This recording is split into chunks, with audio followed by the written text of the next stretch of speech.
إنا نحن نزلنا الذكر وإنا له لحافظون. Qur'onni haqiqatan biz nozil qildik va cho'qim uni qo'g'daymiz. A'udhu billahi minash shaytonir rojim. Bismillahir rohmanir rohim. Assalomu alaykum va rahmatullohi va barakatuh. Hurmatli o'rganguvchi qarindoshlar, darsimizni oxirini davomlashtiramiz. Bismillahir rohmanir rohim. Hozirgi so'zlamoqchi bo'lgan darsimizning muhim nuqtalari tovush chiqarish o'rinlari va talaffuz qilish usullarini o'rganish. Ya'ni biz harflarni o'rgandik. Alifdan tortib yo'qchi bo'lgan 28 harflar. Shu harflar og'zimizningki yoki gal qismimizningki qayerdan chiqadi? Shuni o'rganamiz endi. Ya'ni harfning mahrajlari deymiz. Mahraj deganimiz shu harfni talaffuz qilgan chog'imizda harflar og'zimizningki qayerdan chiqadi? Tilimizning uchidanmi yoki tilimizning orqa tarafidanmi yoki gal qismimizdanmi? Elimizning tuyan qismi yoki o'tiral qismi, o'tir qismi yoki yuqori qismi. Demak, harflarningki qayerdan chiqadiganligi mushuni so'zlaymiz. Tunji bo'lib so'zlaydigan nuqtamiz mahraj. Mahraj, ya'ni tovush chiqarish o'rni. Mahraj, arabcha mahraj deymiz. Uyg'urcha tovush chiqarish o'rni. Ya'ni harflarni talaffuz qilgan chog'da shu harf nereden chiqqan bo'lsa, shu o'rin shu harfning mahruji bo'ladi. Ya'ni harflarni talaffuz qilgan chog'imizda o'pkidan kelgan havo iqimininki ma'lum o'ringa og'zimiz yoki gal qismimizdagi ma'lum o'ringa surkilib yoki shu yerga ta'sir qilib chiqqan o'rnini biz shu harfningki mahruji yoki bo'lmasa shu tovushninki chiqish o'rni deymiz. Bu unda bo'lsa harflarningki mahrijini, ya'ni shu tovushlarningki chiqish o'rnini bilishdiki birdan bir usul. Qaysi harf bo'lishidan qat'iy nazar shu harfni biz sakinlik holatga keltiramiz. Oldiga biz zabarlik hamzani qo'yamiz. Ya'ni masalan biz mimni misolga olsak, bu yerda mimni sakinlik holatga keltirib turib, mimning oldiga zabarlik hamzani qo'yib talaffuz qilamiz. Qo'shib talaffuz qilgan chog'imizda og'zimizningki qayerga ta'sir uchragan bo'lsa, shu o'rin shu mimning yoki bo'lmasa shu harfningki chiqish o'rni yoki mahriji deb shuni bilib olamiz. Masalan biz mimning o'rnini tepish uchun mimni sakin qildik, oldiga biz zabarlik mimni keldik. Masalan talaffuz qilgan chog'imizda am desak biz lavga ta'sir qilyapti. Shundaymi?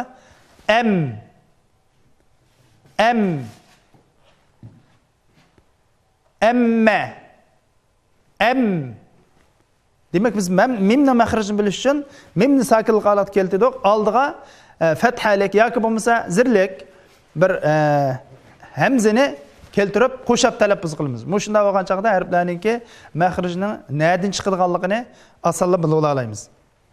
Masalan im, amma, imma deb shunda talaffuz qilgan chog'imizda biz bu mimning mahrijiniki, ya'ni shu lavdan chiqadiganligini bilib oldik. Unda bo'lsa harflarningki tovush chiqarish o'rinlari, ya'ni harflarning mahrajlari 17 ta bo'lib, bularningki har birisi bilan biz tafsili tanishib chiqamiz. Bu 17 mahrajlar tuvandagi 5 asosiy rayonga bo'linadi. Ya'ni 17 mahraj va bu 17 mahraj tuvandagi 5 asosiy rayonga taqsimlangan. Birinchisi ig'iz bo'shliqi. Ya'ni buni javf deymiz. Birinchi asosiy mahraj ig'iz bo'shliqi, javf. Ikkinchisi bo'g'iz. Ya'ni gal qismimiz. Gal qismimiz degan chaqda mana shu qo'limizni bilan tutsak, mushad bir yumshoq havo, mushadni tortib, mana kikidikimizning oxirgi nusxasi mana. Kichik tilimizga yaqin bo'lgan araliqcha bo'lgan araliqni biz gal qismimiz deymiz. Uchinchisi til tilimizning uchidan tortib eng oxirgi shu kichik tilga bo'lgan araliq. To'rtinchisi ikki lav. İkki lav. Beshinchisi burun bo'shlig'i, ya'ni dimog'. Dimog'. Mushu 5 asosiy mahrajdan 5 asosiy mahraj bor, 17 ta xos mahraj bor. Bularningki har birisi bilan biz tafsili tanishib chiqamiz. Endi men suratga qaraydigan bo'lsak, mushu 5 asosiy mahrajningki ranglik, ya'ni aytib ro'shan qismi mana biz qarab bilan bilib olamiz. Masalan, burun bo'shlig'i dedik. Mana mushadiki bu asman ko'k rang, mana bu burun bo'shlig'i. Ikki lav. Onundaki javf deganimiz mana bu bo'shliq deb yozilgan. Onundaki mayadiki mush o'rin bu. Javf degan qism o'chirdi. Onundaki til. Onundaki ikki lav. Demak, burun bo'shlig'i mana bu.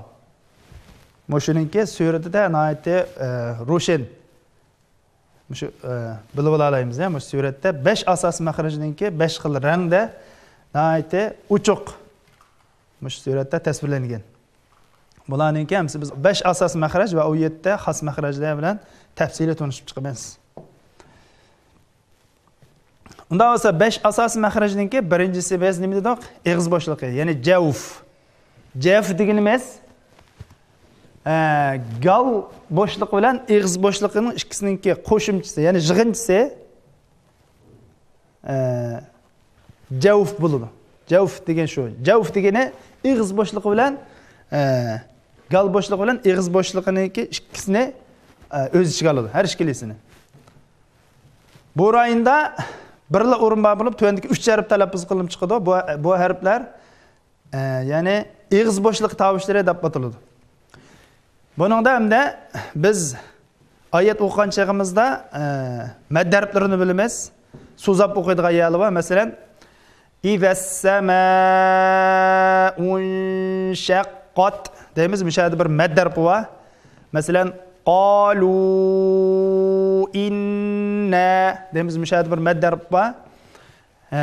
"A'udhu" desak, "u" degan mishada bir yana bir mad harfi bor.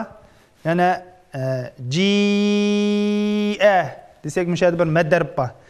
Demak, ig'iz bo'shlig'i mushu mad harflarningki chiqish o'rni. Ya'ni mad harflar mushu javf, ig'iz va kana bo'shlig'ininki birlashmasi. Mushadan chiqadi. Mana masalan mad harflarini biz 3, to'g'rimi? Mad harflarni 3 dedik. Alif, vav, ya. Bularning shartlarini bilamiz. Alifni oldi zabar kelish kerak, vavni oldi pesh kelish kerak, yani oldi kasra kelish kerak. Demak, mad harflar mad holatidagi mush 3 harf javf qismidan, ya'ni ig'iz va kana bo'shlig'idan chiqadi. Masalan, boya degandek, misollikdek was-samaa'i desak, boshlanish nuqtasi mushu galimizning oxir qismidan tortib, mush og'zimizning uchiga kelguncha o'g'arliqda. Masalan, qalu desak, o'xshashlar mana shu javf, ya'ni ig'iz va kana boshliqning birlashmasi. Si'a desak, o'xshash, shu javf dan chiqadi. Demak, mad harflari birinchi asosiy mahraj bo'lgan ig'iz boshlig'idan chiqadi. Mad harflari vav, alif, ya. İkinci asası mahraj bo'g'iz, gal. Bayadingimizda mana shu yumshoq qismidan tortib, mana mushakkaga o'g'arliq gal deymiz. Bu galda 3, ya'ni 3 mahraj bor. 3 rayon bor. Bu galni biz 3 ga bilamiz. Ya'ni mana oxir qismi, o'rta qismi va yuqori qismi mana. Oxir qismi, ya'ni tuyan qismi, o'rta qismi va yuqori qismidan iborat 3 ga bo'lamiz. Bu har bir qismdan 2 ta harf chiqadi. Masalan, oxir qismidan hamza ha. Masalan, hamza ha. Desak, mana bu şey ta'sir qildigan yeri mana bu şey bo'ladi. Desak, mana bu shu oxir qismidan hamza bilan ha chiqadi. o'ttir qismidan ayin ha o'ttir qismi mana shu bug'diyak deb qo'ymizga o'shaga to'g'ri keladi.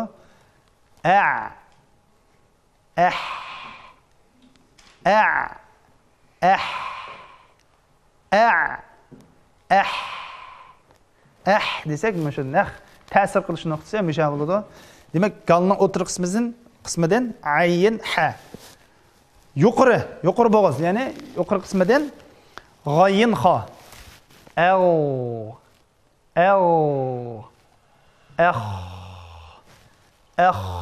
Desak, mana shu qo'limizni tutib baqsaq, mana shu galimizni bilalaymiz. O'sha yerda bir titrish paydo bo'ladi.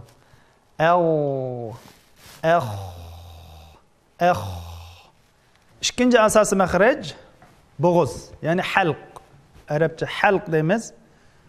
Boğuz qismi, yəni gal qismi. Bu gal qismindən başlanış toxusu, mənim şu yumuşaq yadını tatib, gəlimizdinki müşəkəkici oldu, qolumuzun müşərlıq. Halq, boğuz qismi, yəni gal. Bu ürünni biz, bu rayonni üçkü bilimiz. Yəni hər bir üründən ikki nərib çıxıdı.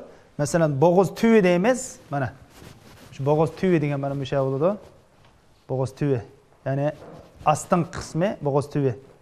Bu yerden hamza bilan ha. Mesela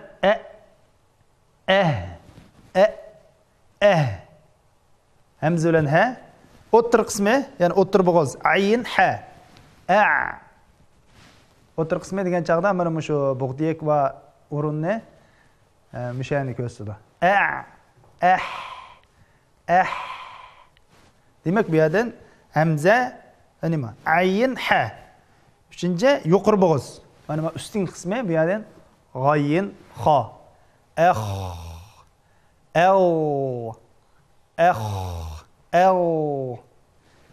Demek ikinci asas məxrəci olan bo'g'izdan alt terib chiqdi. Biz bu bo'g'izni 3 ga bo'ldik. Bo'g'iz tüyü bu yerden hamza ha, o'ttir bo'g'iz ayin ha, yuqori bo'g'iz g'oyin ha. Demek alt terib şu bo'g'iz rayonidan chiqqachqa biz bu alt teribni bo'g'iz harflari, ya'ni halq harflari deb ataymiz. Üçüncü asosiy məxrəc til. Tilimizin şu ahir qismi, kichik til va yadini tatib, tilimizin uchi, yeni, o'ttirsi, şu til asası məxrəcidinki hamda bu üçüncüsü til. Bu rayonda 10 o'rin bor bo'lib, ayrim holda 18 harf talaffuz qilib chiqadi. Bu rayonda 10 o'rin bor bo'lib, bu tilimizdan jami 18 harf talaffuz qilib chiqadi. Demak, tildan 18 harf chiqadi. Hamda bu 10 rayon bilan ayrim, ya'ni bu 18 harfninki məxrəci bilan ayrim tanışib chiqamiz. Birinchi til usti bilan qattiq tanglay. Til üstü ve qattiq tanglay. Yani tilninki ahir qismini deymiz. Tilning eng ahir qismi ve shuningki qarshisidagi qattiq tanglay. Masalan, aqqa desak tilimizning ahiri, ya'ni kichik tilvoya, uni va shuningki qarshisidagi qattiq tanglay. Aqqa degan chaqimizda o'sha yerda qof. Til usti bilan qattiq tanglaydan qaysi harf chiqadi? Til arqisi bilan qattiq tanglaydan qof talaffuz chiqadi. Ikkinchi o'rin til usti bilan qattiq tanglayning yuqori qismi. Qofning maxrijini azroqlab oldiq kelamiz.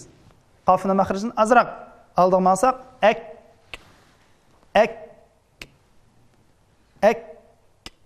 azroq oldiq kelsak bu yerdan kaf harfi chiqadi. Uchinchi til o'tirsi. Til o'tirsi bu yerda 3 harf bor. Jim, shin, ya. Rad tartibi bo'yicha 3 harf bor. Biz qofninkidan azroq oldiq kelsak kaf chiqdi. Ya'ni azroq oldiq kelsak, tilni o'tirga kelgan chaqda rad tartibi bo'yicha jim, shin, ya. Boshda jim, uni degan qop o'tirishdan shin, sal oldiga olsak ya, aj, ash, ay. Mush bo'yicha talaffuz qilib baqsanglar, shuning asli maxrijini sezib olamiz. Demak, til o'tirishdan jim, shin, ya. Tilning o'tirisini biz bu chaqda ustinki tamg'oqqa tekkizimiz. Aj. yoki ko'taramiz, yaqinlashtiramiz. Ash degan chog'imizda azroq arliq qoladi. O'sha yerda tilning o'tirisi bilan shu shuningki yuqori qismidagi, ya'ni qarshidagi qattiq tanglay o'tirisida azroq arliq qoladi. Ash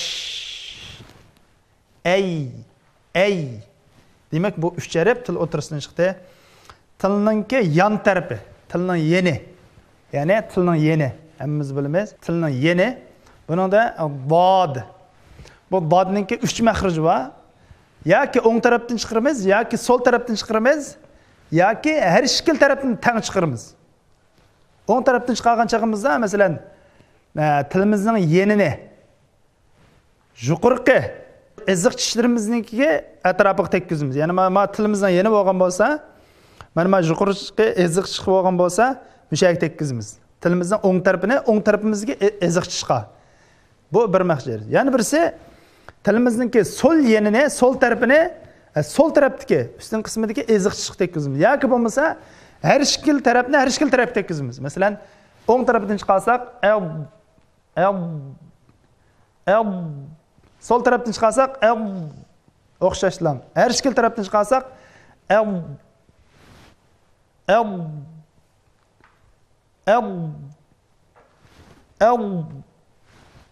shunday chiqarsak, bu dod harfi, ya'ni tilningki yon tarafidan chiqdi.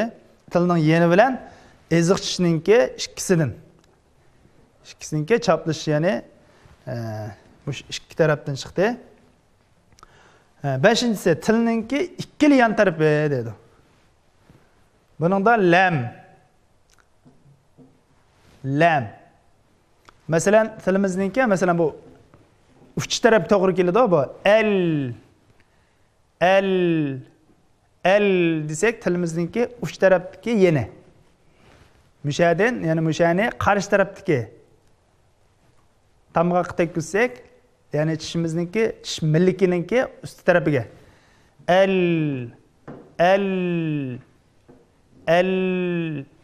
Desak, lam mushadan chiqadi. 6-o'rin til uchi bilan ustingi tish milliki. Ya'ni til uchini ustingi tish milliki tekkizgan chog'imizda bu yerdan nun harfi chiqadi.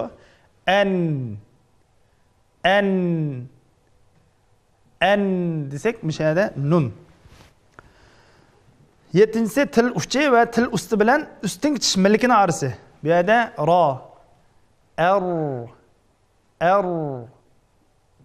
r desek, til uchi va til usti bilan ustingi tish millikininki arasi. Tilimizning uchini, ya'ni shu tish millikininki shu usti tarafiga tekkizamiz.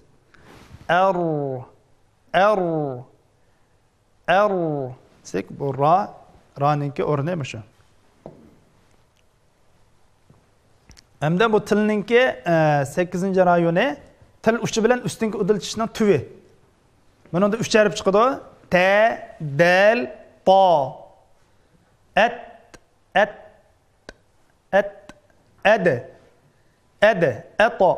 Ato. Demak, mush 3 harf bir mahrajdan chiqadi. Ya'ni bu 3 harfninki chiqish o'rni bir. Ta, dal, po. Til uchi bilan ustingi tishninki tuvi. Demak, bu 3 harf talaffuz qilgan chog'imizda tilimizning uchini shu tishimiz bilan astinki udilimizdagi kesgan tish deymizmi? Shu ikki tishni oq qismi, ya'ni go'sht bilan tutashgan yerga ashak tekkizamiz. Ato. Demak, bu 3 harf til uchi bilan ustinki udil tishninki tuvidan chiqdi. 9-rayon til uchi bilan ustinki udil tish arasi. Ya'ni bu 3 harfni biz boshida o'rgangan chog'imizda, ya'ni bu fa, val, voddan iborat bu 3 harfni til, ya'ni sirtqa chiqadigan harflar deb o'rgandik. Bu 3 harf talaffuz qilgan chog'imizda tilimiz oldiga chiqadi. Masalan, f, av,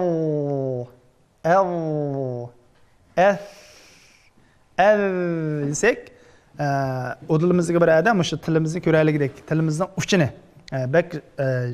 bak cho'ng chiqarib o'tmaymiz. Demak, tilimizning uchi shu kesgan tish udildik tishimizningki o'sha Shu yerga ast qismidan azroq chiqadi sirtqa. F L shunday talaffuz qilamiz. 10-rayon til uchi bilan tuyanki udilish arasi. Bunda 3 harf bor. Sod, sin, z. Z, sin, sod. Bu 3 harf talaffuz qilgan chog'imizda tilimizning uchini, ya'ni astinqi tishimizga udil qilamiz. Ya'ni yaqinlashtiramiz. Tekkizib o'tmaymiz, ammo yaqinlashtiramiz. Shu astinqi mana bu yerga parallel holatda tutamiz. S, S. Demak, shu 18 harfning hammasi shu tilniki, ya'ni asosiy mahrajniki 3-chisi bo'lgan tildan chiqdi. Tilni biz 10 rayonga bo'ldik. Har bir rayondan chiqadigan harflarni ayrim-ayrim tanishtirdik. Buni 18 harf shundan tugidi. Hamda 4-chi asosiy mahraj bo'lgan lav, ya'ni 2 lav. Buni shafatan deymiz. Bu rayonda 2 o'rin bor. Ayrim-ayrim holda 3 harf chiqadi. Bu yerda 3 harf talaffuz qilamiz. Birinchi o'rni tuyanki lavning ichki qismi bilan udilchish. Masalan, tuyanki lavninki qo'saq qismi deymiz mana. Ustinki tishimiz keskin tishmish, udilchish tishni mana astinki lavninki mana ichki qismi qo'saq qismi deymiz. O'shaga tekkizamiz. Masalan, F. Masalan, udildan qaraganda mush tishimiz ko'rinish kerak. F.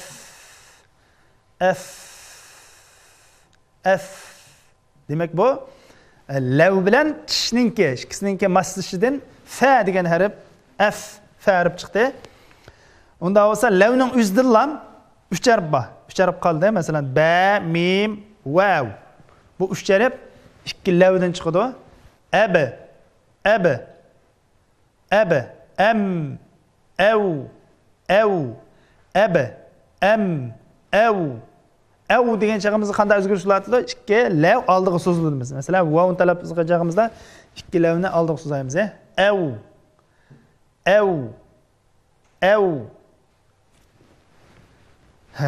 Unda bo'lsa 5-chi asosiy mahraj burun bo'shlig'i. Bu burun bo'shlig'i, ya'ni dimoq xaslam g'unninki mahraj bo'ladi. Ya'ni g'unna burun bo'shlig'idan chiqadi. G'unna degan nima edi? G'unna deganimiz biz boshda o'tab ketgan, ya'ni mush qansharidan chiqadigan yiqimliq, mungluq bir ovoz. Buni miqdori shirkat deb burunqi darsimizda so'zladik. Demak, burun bo'shlig'i faqat g'unninki mahraji, ya'ni g'unninki chiqish o'rni bo'ladi. Ya'ni nun bilan demak hamda g'unna harflari qancha? G'unna harflarini biz qancha deb o'tdik? Nun bilan mim. Nun bilan mim g'unna harflari bo'ladi. Bu harflar nima g'unna harflari desak? Chunki bu harflarningki bir qismi eg'iz tarafdan chiqsa, yana bir qismi mushu qanshardan chiqadi.